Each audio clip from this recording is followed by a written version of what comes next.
lawsuits, new arrests, new trophies, and so much more. That's what's cooking on today's Sports Stove Podcast. From Belly Up Sports and the Belly Up Podcast Network, you're listening to the Sports Stove Podcast with your host, Vince Stover. Hey, good looking, what you got cooking? How's about cooking something up in me?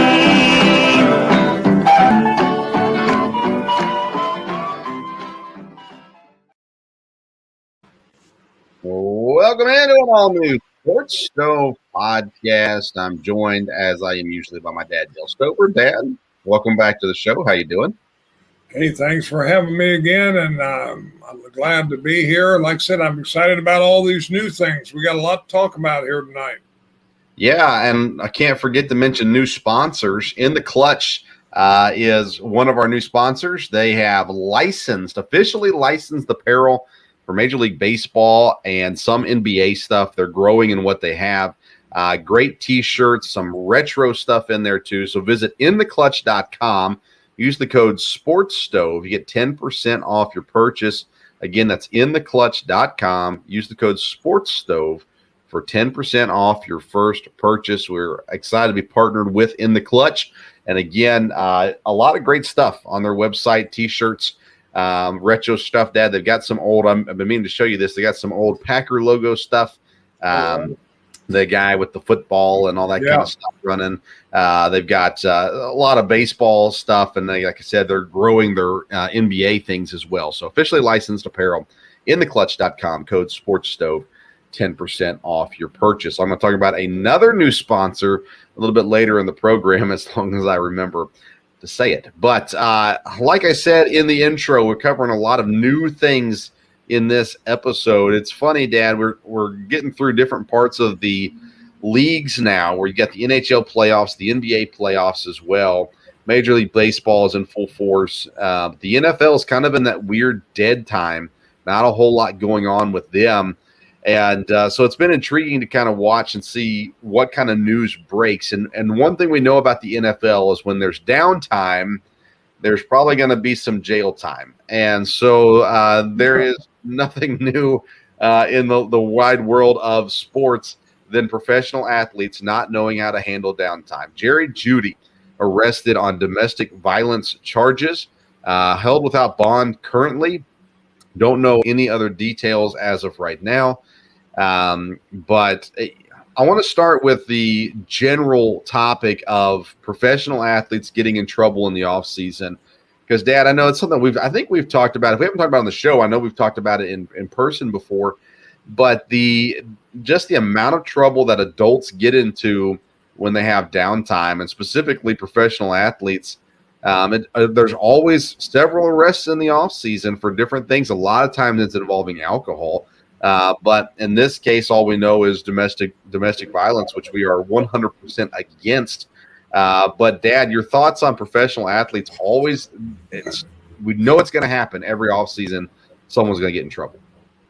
Yes, it is, and a lot of us probably, again, not always younger ones, but in this case it was. And these kids have a lot of money, and they have a lot of time. You would think. I know some teams, probably all the teams, are trying to do the best they can at reminding players anytime they're off for an amount of time, remind them about their responsibilities. But you would think people making the money they're making have the situation in life that appears to be good. They would know that, boy, I can't do this. This is going to, hurt this and throw this away. It's happened enough times. But yeah, it's always amazing. And you're right. I mean, whenever there's time off, anytime an NFL team gets to the bye week, everybody's nervous. You don't know what's going to happen there, whether it's going to be. And you're right. A lot of the time it's alcohol, driving under the influence, things like that. We've seen tragic things happen, even with coaches and adults and stuff with that. You would think people would learn, but they don't. So, yeah, you would think you wouldn't have to remind players, hey, don't beat your significant other in the off season. That's something they should have learned at a young age. But Dad, something that I saw on social media is now this is the second former Alabama wide receiver in significant trouble within the year. You talk about earlier in the year the drunk driving, killing someone incident in Vegas, and then with Ruggs, and now you've got Jerry Jeudy as well. I saw someone with the hashtag, they said parole tied.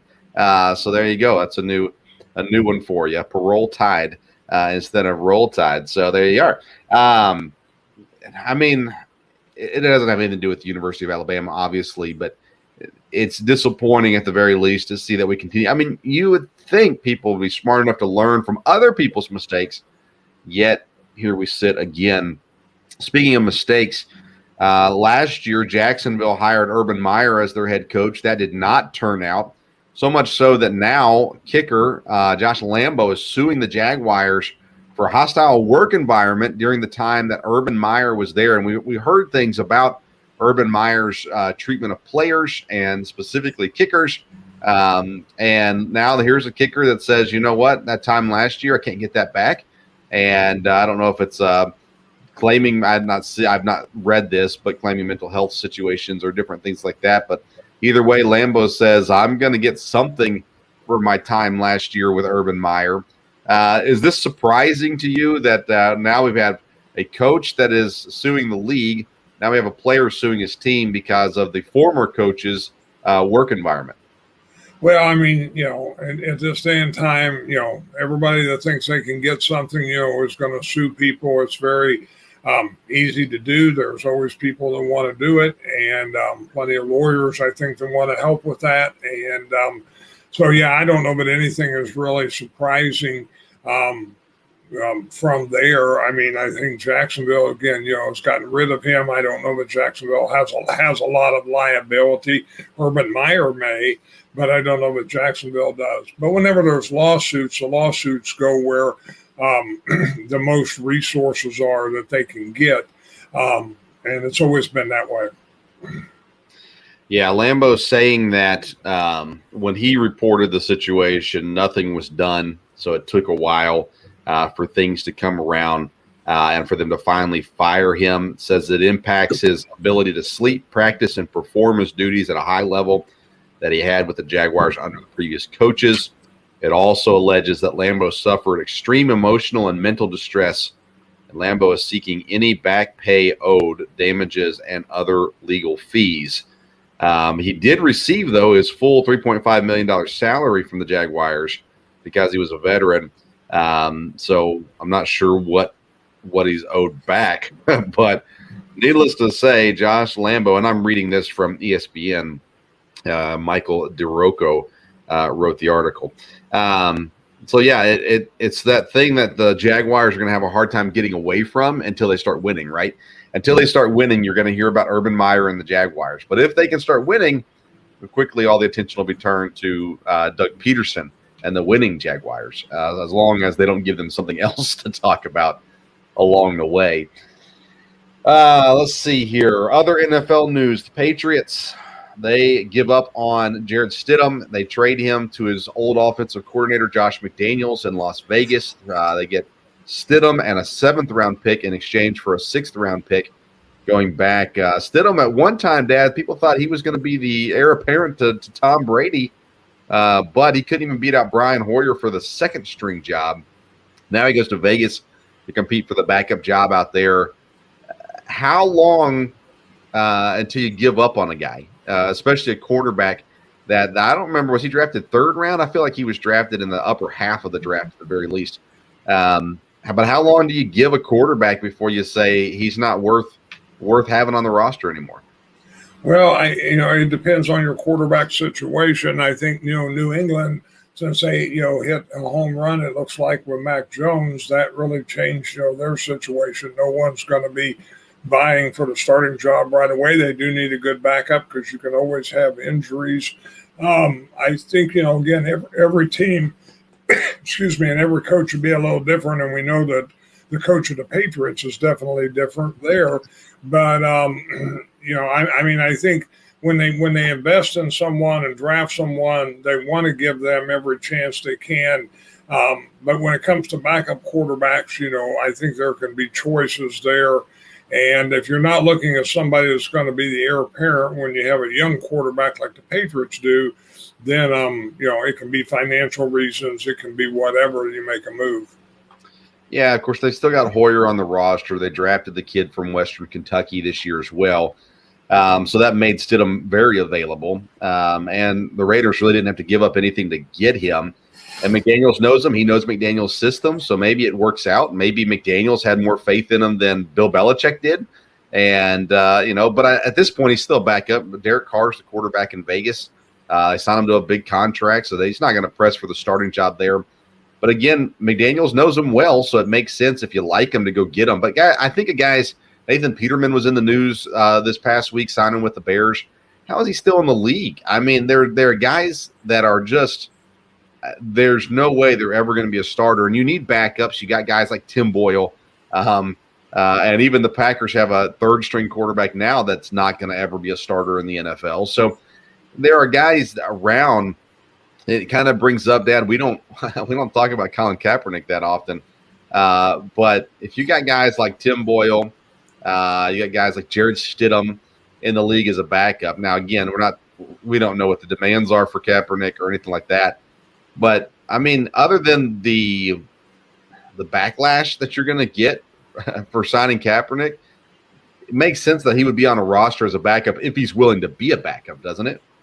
Well, I don't think it makes any sense to have him on your roster because of the backlash. With him, there's too much backlash, and if you don't think he can eventually be a starter and you need that, you can get a backup quarterback and a lot less hassles that go with it than Colin Kaepernick. Again, if he had the ability to be anywhere near he used to be, he would be on a team now. Someone would take a chance. And the fact that he hasn't, again, there's so much baggage, you would have to be sure that he could help your team. And would Colin Kaepernick, would he be happy with being a backup? Would he, play well with everybody there? I don't know from that standpoint. So I'm not surprised he's not on a team. Yeah, the good points. I think that one of the things about being a true backup quarterback is you're there to help and assist the starting quarterback.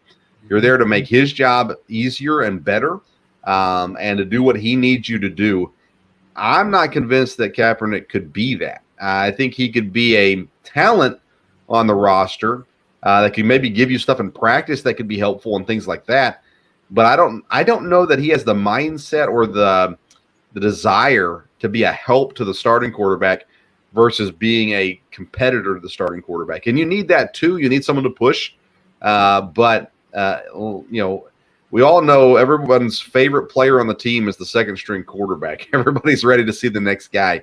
And if you put Kaepernick on the roster, if your starting quarterback has any struggles, there's at least going to be a certain segment of the fan base who's going to be calling loudly for Colin Kaepernick.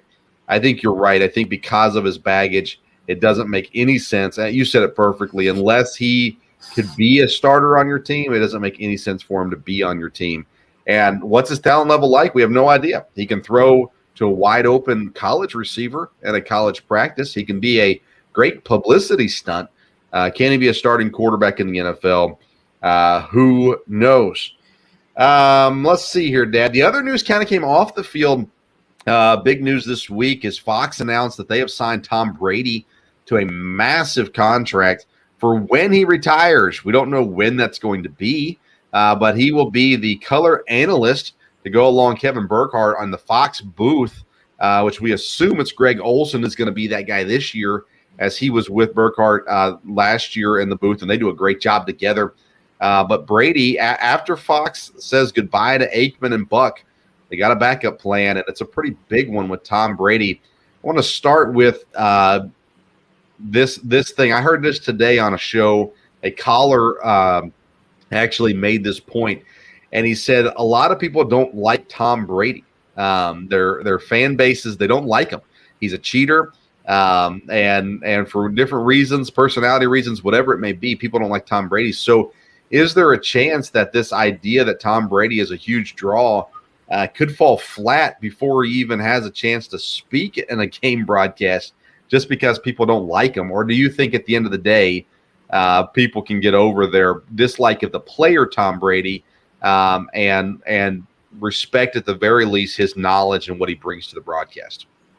I think he can overcome it. It'll depend on what kind of announcer he is and how he approaches it. He's a very smart guy, and he does have personality. A lot of people do not like him, but I remember when John Madden started, I did not like the Raiders, and I did not like John Madden as a coach of the Raiders at all. And it did not take long before, man, you love to hear John Madden call football games.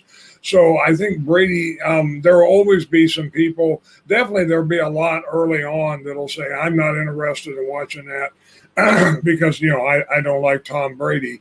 But I think he can overcome that, again, if he's a good announcer. And I think he will, I think he'll develop some kind of niche.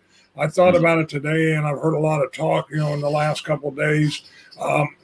He will have some kind of niche that he is going to use and he is going to have. And it'll be interesting. Obviously, I heard some people say it doesn't matter if he's a good announcer or not. It doesn't make any difference. Fox is hiring him for his name, and they're going to use him in all kinds of ways to promote Fox. I don't know about that. Brady is a very competitive guy. I don't believe Brady would want to be an announcer and be known as, well, he's not a very good announcer, but yet, he can do this and he can do that. I think he thinks he can succeed, or he wouldn't have got into this. He's going to get a lot of money, but I don't believe it's because he needs the money that he got into this. I think this is something he'd been thinking about. Everyone says, Tom Brady's always very calculated, and I think he is. So it's interesting with Fox. It's interesting the way everybody is positioning themselves. I was trying to think, and I didn't look it up, how long this next TV contract that we're under right now, how long that is for. But I don't think there's any doubt that when the next TV contract comes up, the whole landscape is going to change. One, it's going to be different as far as, digital media and stuff like that is concerned. And I think it's going to be, just the way people are lining up certain people. I would think the next TV contract, ESPN will no longer do just Monday Night Football. Whether they'll compete for one of the packages, whether they will do the overseas games, that makes a lot of sense because they've got the crews already over there covering soccer. Do they try to get one or two games every Sunday? I think with the people they have, everyone's looking. And again, I haven't heard for sure, but are they going to do the thing with Peyton and Eli again this year? The way I understand it, yes. Now, I'm not seeing that confirmed necessarily for sure, but the way I understand it is there will still be, at least for some games, the Manning cast again, which would be opposite of Buck and Aikman. Right, and ESPN's already doing that. Was it with baseball, golf, or basketball? With doing another Manning cast kind of thing? Well, they're having players a lot like the Manning cast talking about the game and stuff. I know they're doing it. Seems like they've expanded that a little bit, not to the extent of the Mannings, but they've kind of brought that in. I saw that somewhere this week. I think I saw on TV where there was, a couple players critiquing the game. Not necessarily at another time like the Mannings, but I think ESPN has found success with that. Yeah, well, I know they're doing it this weekend with the golf event. Joe Buck is going to do a Manning cast type thing during the PGA event this weekend. So they're going to try it with other things and with other people, definitely try to. And I assume that other companies are going to try to do similar things as well to kind of replicate what it was, because it is a different kind of experience. It's not the same thing. And I was a little surprised to hear that it sounded like they were going to go forward with the Manning cast, even with Buck and Aikman on the other call. But I really liked the Manning cast. I've seen mixed reviews on it. I like hearing the conversation while watching the game. I don't need the game explained to me. So I enjoyed the conversations the Mannings had while I watched the football game. I enjoyed that kind of aspect of it. Hearing Peyton, and I like Peyton and Eli, so that helps too, I guess. But I enjoyed kind of what they did and went forward with. And you're right, as the new TV deals come, and they just signed up new TV deals here recently, and they've already expanded though, right? So you've got Amazon, and you've got ESPN, I guess, CBS and Fox. Apple TV surely is going to get involved here very soon, as they've gotten very active with baseball this year as well. So it's going to happen. Let's talk about these teams real quick, because every network has an elite team at the moment. You've got ESPN went out and got Joe Buck and Troy Aikman. NBC has Tirico and Chris Collins. Prime, Amazon, they've got Al Michaels and Kirk Herbstreit, so that's a pretty good crew. CBS still has Nance and Romo. And now Fox, they're going to have Burkhardt and Olsen here this year. And again, they do a really good job together. And then eventually, though, Brady will come in and kick Olsen out the door. Do you tune into a game because of the broadcasters? No, I watch a game based on the teams that are playing. Now, if the announcers are not really good or annoying, then I can turn that off. I've had some over the years.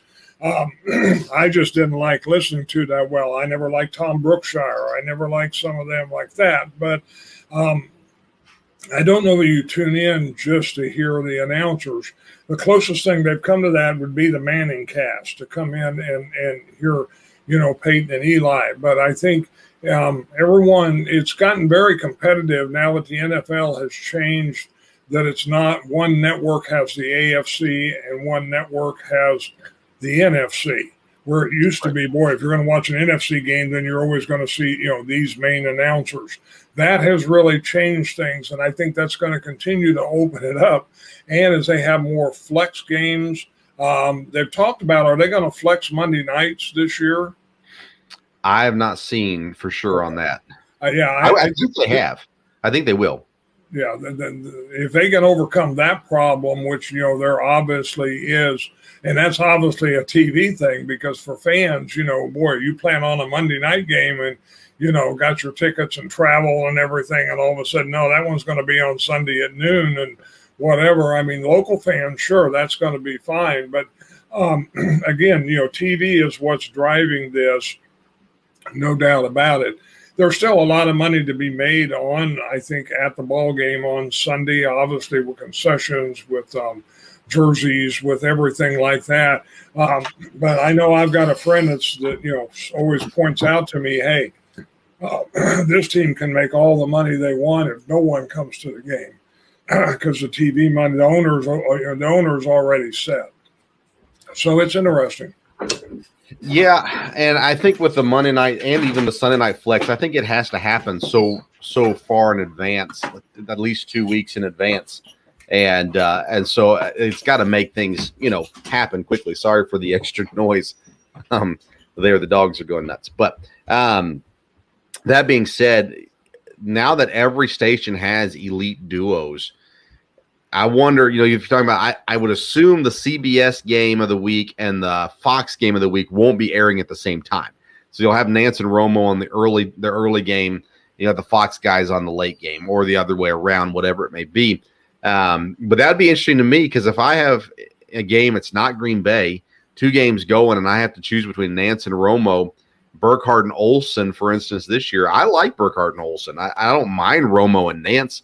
I like Tirico and Collinsworth. I don't mind Buck and Aikman. I don't have an issue with really any of these guys. But you said it. There are announcers that can make you turn it off. I know for me, if I turn on basketball and Bill Walton's talking, I turn it off. I used to be that way with Doris Burke, but I've actually grown to like her a little bit more. But it's going to be interesting to see how it all shakes out with the broadcast and what that means for.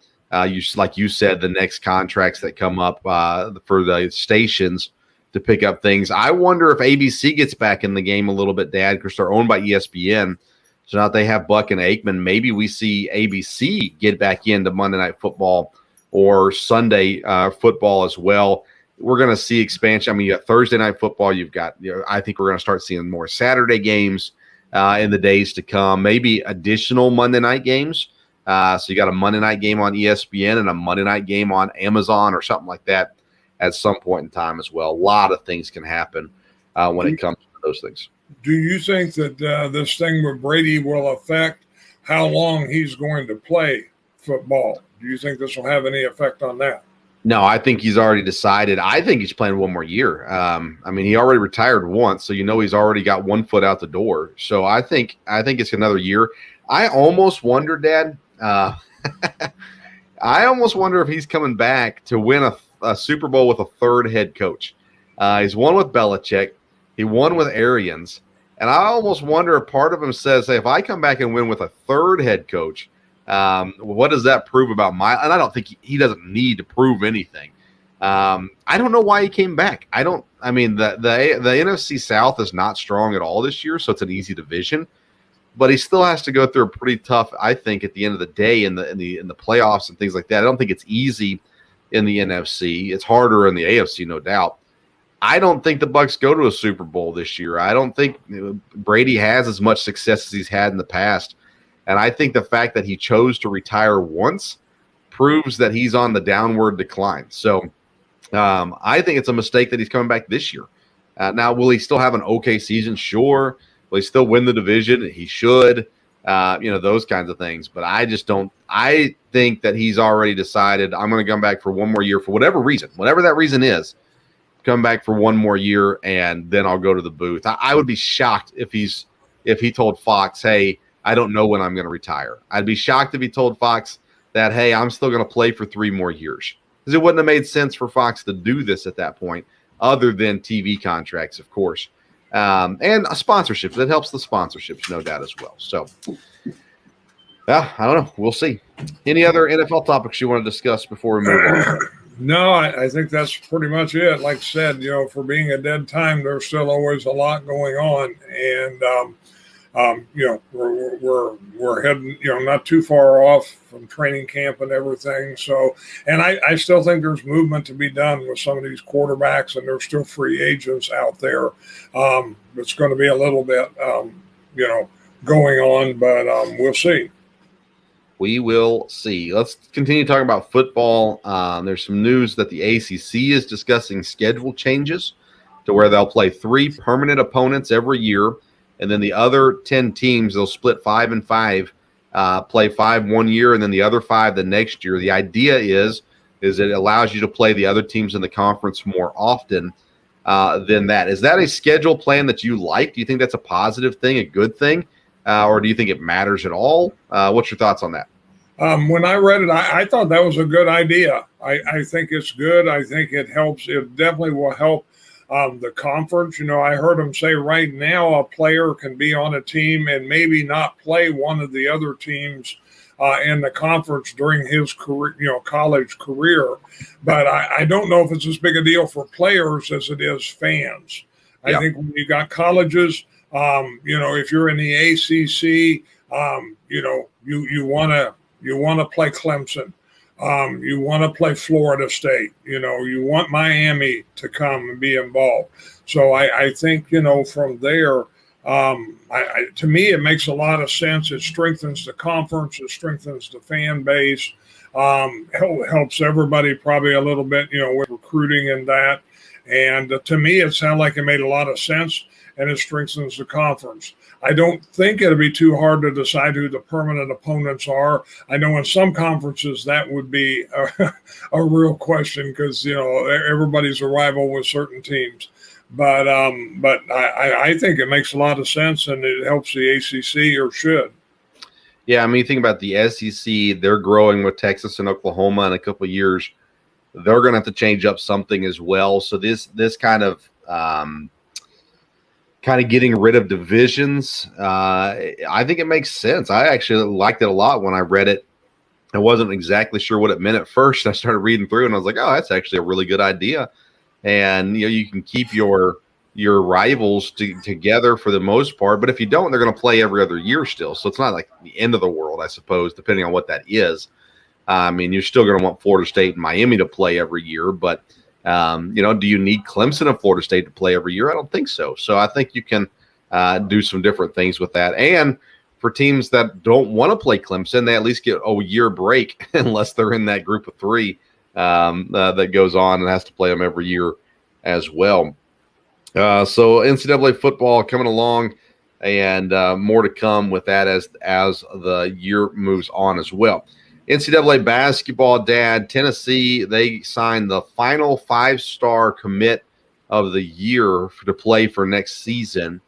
I'm just intrigued by Tennessee. They've gotten 6 5-star recruits in the last 4 years.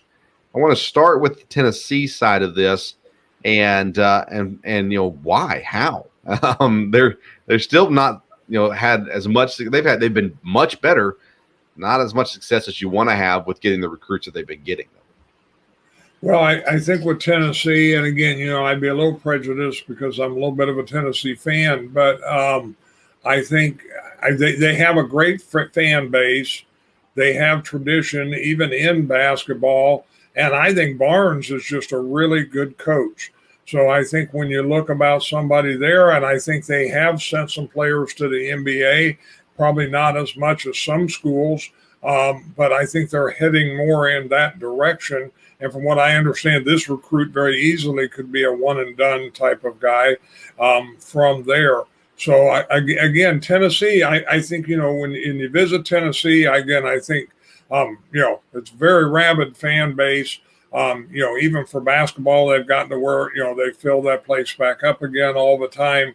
The conference has gotten better, so the competition, I think, is better there. And, again, I think a lot of it is just Barnes. It was a great hire, and, he's done well, and it looks like it's going in the right direction.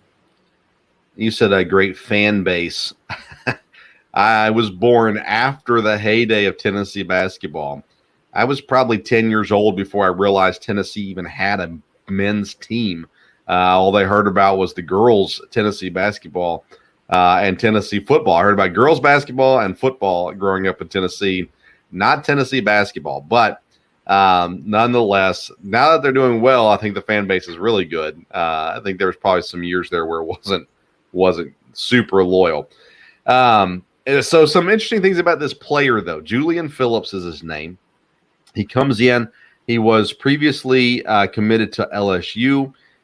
He came down to his final 3 choices: Tennessee, Auburn, or going to the G League this year. 2 red flags for me on Julian Phillips, Dad. Number one, he played his summer circuit with an Adidas team on the summer circuit. Adidas has been well documented for several rules violations with LSU with Louisville and other colleges as well. Adidas has been under fire for rules violations. Then he was previously committed to the one and only Will Wade at LSU. And you know my feelings about Will Wade. Yes. I think he is a sleazeball. And so Julian Phillips is now coming to Tennessee, and my thoughts are red flags on this kid. Anybody who wanted to go play for Will Wade, there's got to be something fishy going on. So we'll see how Julian, I'm sure he's a great basketball player. We'll see if he stays out of trouble in his short time in Knoxville there for the Vols. So there you go. My thoughts on that get there for Tennessee. Let's talk about golf. The golf has made the news because of a new league called the Live Golf League, LIV. Greg Norman is an important piece of this new league, and there's been controversy because Phil Mickelson, who was originally going to play in the league, made comments about Saudi Arabia, true comments, by the way, about Saudi Arabia, and said, I'm not going to play for a league that is Saudi-backed. And but there still seem to be some big names, nothing official necessarily, but definitely big names tied to it. It's an opportunity for golfers to kind of explore the market a little bit. Now you got a little bit of free agency going on with golfers. They can kind of pick, maybe make more money different places, play different courses, different things like that as well. So I got 2 questions for you, Dad. The first one is this. Competition for the PGA, is that a good thing or a bad thing?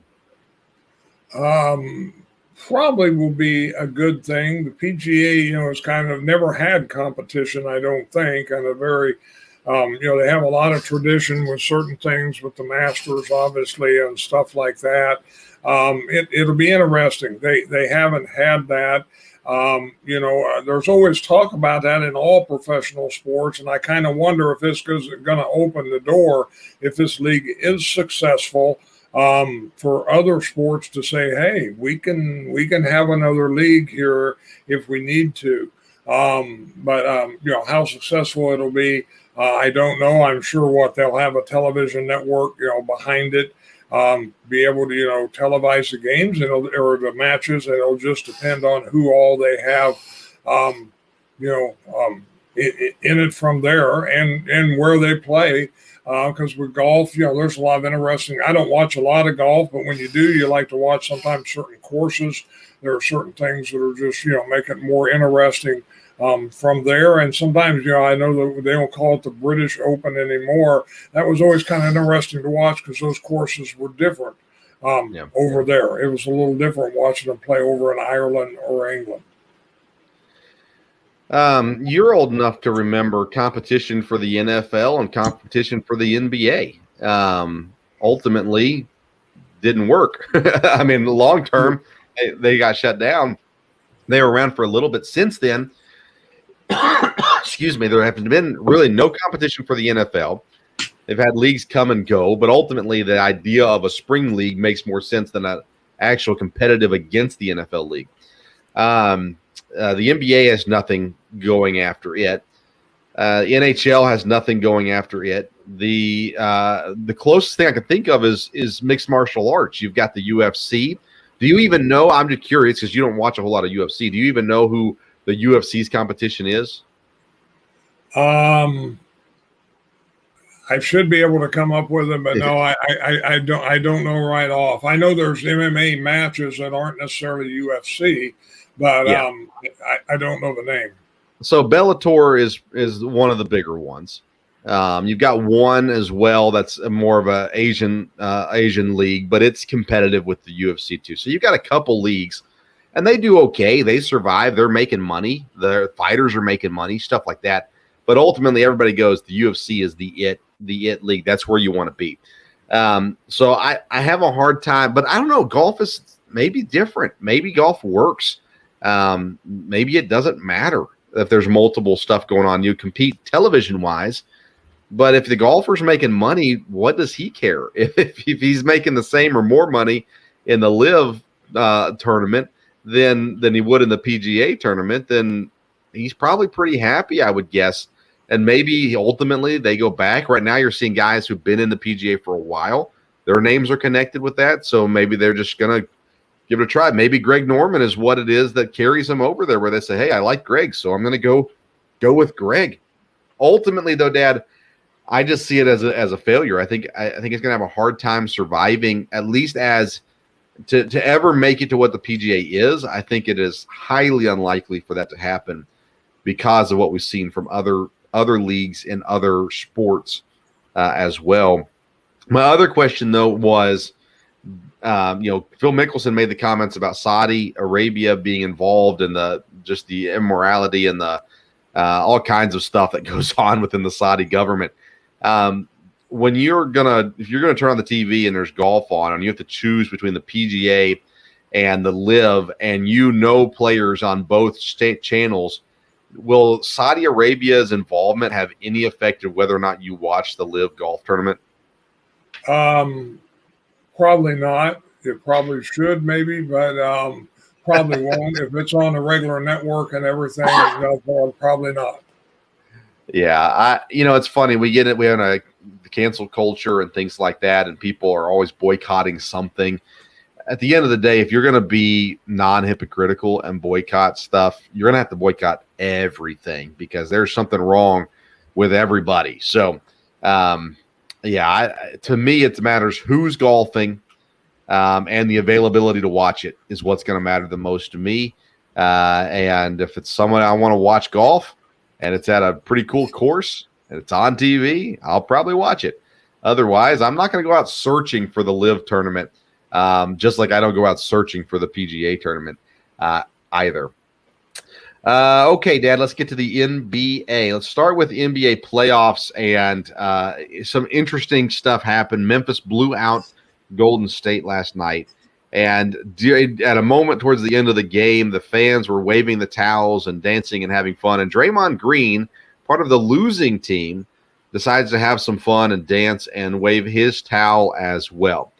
Do you care? Do you think Draymond Green was wrong? Do you think he should have been somber and angry? Or do you think his reaction was, hey, let them celebrate. We're going to beat them, finish it out in the next game. And so I think it's good that they celebrate tonight. Do you care at all about Draymond celebrating or dancing while they were getting absolutely torched against Memphis? No, not really. I mean, I think, it was a kind of from what I understand, it was kind of an arrogant thing, like, hey, go ahead and celebrate. We're going to wipe you out, next time from there. But no, I don't think, if I would have been a Memphis fan and been in the game, I don't believe that would have bothered me. Hey, Memphis won the game, and Memphis they're still going to play the final game, and they're going to have a chance there too. If you're a Golden State fan, though, does it irk you at all? I don't think it was wise from that standpoint. But again, Draymond Green, I don't know about that shocks any Golden State fan. I think that if you question whether or not an NBA player cares that he's lost the game in a playoff setting, you're probably asking the wrong question. I don't think, depending on who it is, I guess maybe it could be different. If it was somebody like in football, if it was Johnny Manziel, okay, maybe you go, oh my goodness. Draymond, though, has proven he's a competitive guy. He's a winner, and he likes to goof off some too. And so at that point, the game was over. It didn't matter if he was crying or if he was laughing. It wasn't going to change the outcome of the game. And so, yeah, I agree with you. I don't care whatsoever that he did it. I'm surprised it's as big a talking point as it has been over the last day. Dad, your Celtics are on the brink of elimination, down 3-2 after losing by 3 points. I highly doubt you stayed up and watched the game last night, but did you see the highlights of the last couple possessions with Marcus Smart? No, but I heard about it. I heard talk about it on the radio, and Boston's kind of given away a couple games here. They could have been in much better shape, but I still think they're gonna, they'll be competitive. They may not win this series, but they probably had a good chance to win that one last night. And being at home, they should have. Yeah, being at home, they should have. And Drew Holiday took over the game at the end with a big block and then a big steal, ultimately sealing the victory for Milwaukee. Dad, I said it before. I think Milwaukee goes to the Eastern Conference Final. I think they need to be the favorite to be in the NBA Finals, even though they are without Chris Middleton. They have that championship pedigree, man. They know how to do it, and Giannis is the best player in the league right now. And so at the end of the day, if you're the greatest, you got to elevate your team, and Giannis did that big game last Wednesday night, and they have a chance now to close it out at home in Milwaukee in Game 6. Boston, Dad, I love Tatum and Brown for Boston. I like Horford fine. I just don't think Boston has anybody else that you can count on. Smart's supposed to be that guy, but he's just has proven he's not that guy. And I think Milwaukee, their role players, they just play a better role than the Boston role players do. So I think Milwaukee wins Game 6 and closes it out there against Boston. I think that the Warriors will win Game 6 as well at home and close out against Memphis. I think that series will be over on Friday evening. And then we're recording this on Thursday, so the games are not done yet. The Heat and 76ers are actually playing as we're recording. I think everybody seals up the series tonight and tomorrow. I think the Heat win. I think the Suns win. And then I think Milwaukee and Golden State win to close it out. But it's been a pretty entertaining NBA playoffs so far, I'd say. Yes, it has. It has been fun to watch, and I think the next couple rounds will still be. It looks like it should be competitive all the way to the end. Last thing I want to hit on the NBA, Dad, is they've gotten 2 new trophies. I was going to say AFC and NFC. That's not correct. The West and the Eastern finals MVPs. And Larry Bird gets the Eastern Conference trophy named after him. Magic Johnson, the arch nemesis, the rival, gets the Western Conference trophy named after him. Fitting that it's Bird and Magic here with the new trophy names? Yes, I think so. I think it makes a lot of sense of the NBA. Bird and Magic are really what, turned the NBA around and brought it back to where people were really interested in it. And I think really laid all the groundwork for the success it's been since then. I think, to me, Michael Jordan is probably the greatest player that ever played. But Bird and Magic definitely are up there. And their rivalry, the fact that they played in college and then they carried it over to the pros. They were both all around great players. They could score, they could play defense, they could make their teams better. They could both win clutch games on their own, and both of them did.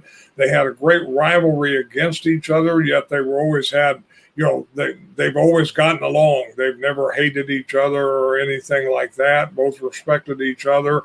And I think Michael Jordan respected both of them.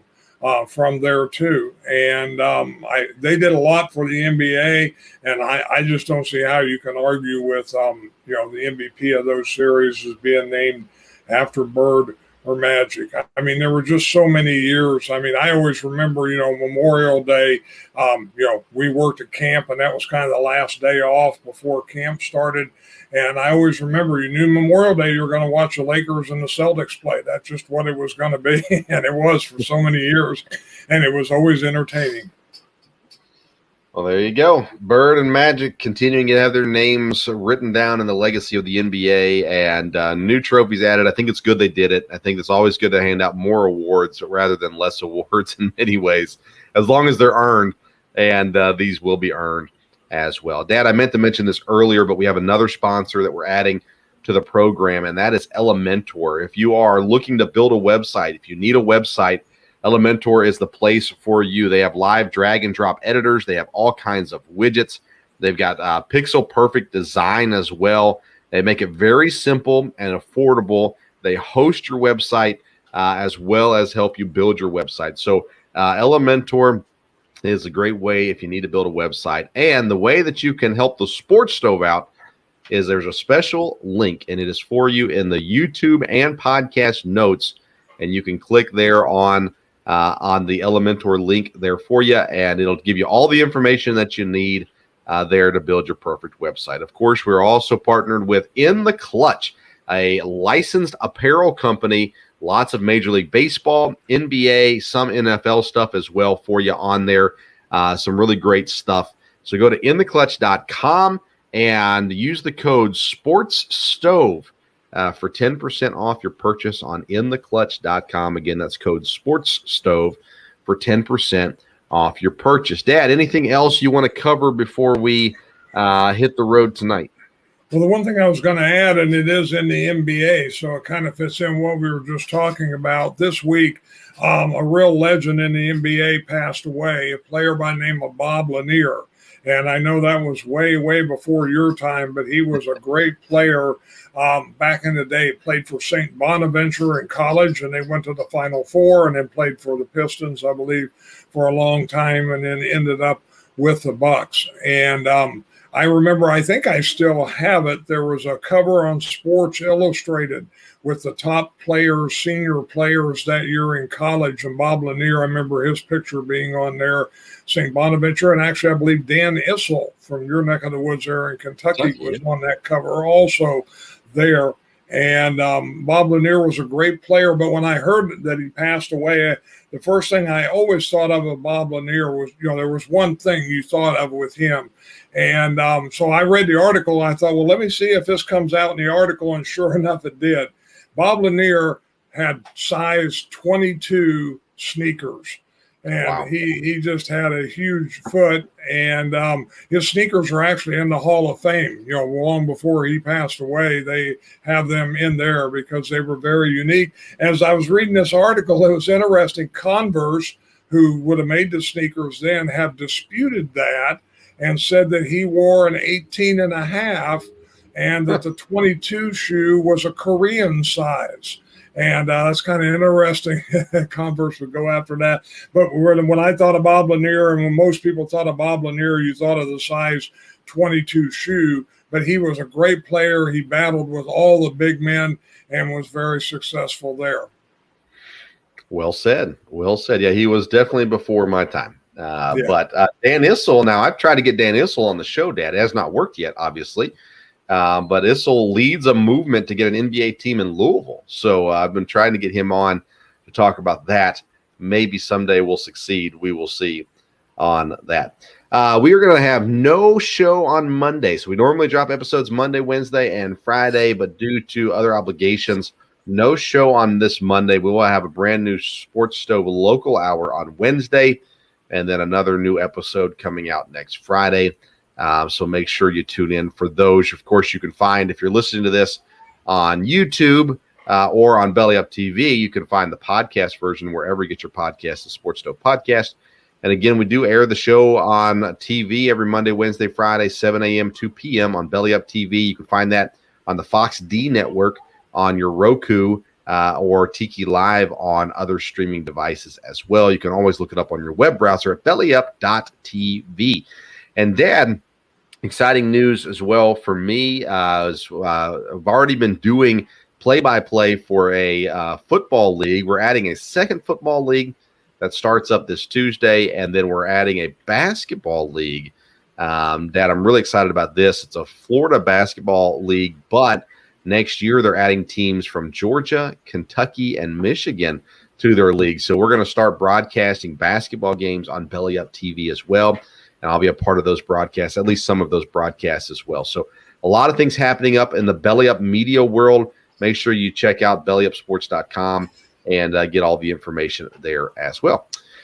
All right, Dad. Good show. Thanks for joining. Everybody else, thank you for listening today to the Sports Stove Podcast. We'll look forward to the next episode coming too. I need to look. I think this is episode 292 or 293. Sorry, 192, 193. So we're coming up on episode 200. We'll have a special episode for that as well. But that's all I got for today. Dad, thanks again. Until next time, we'll see you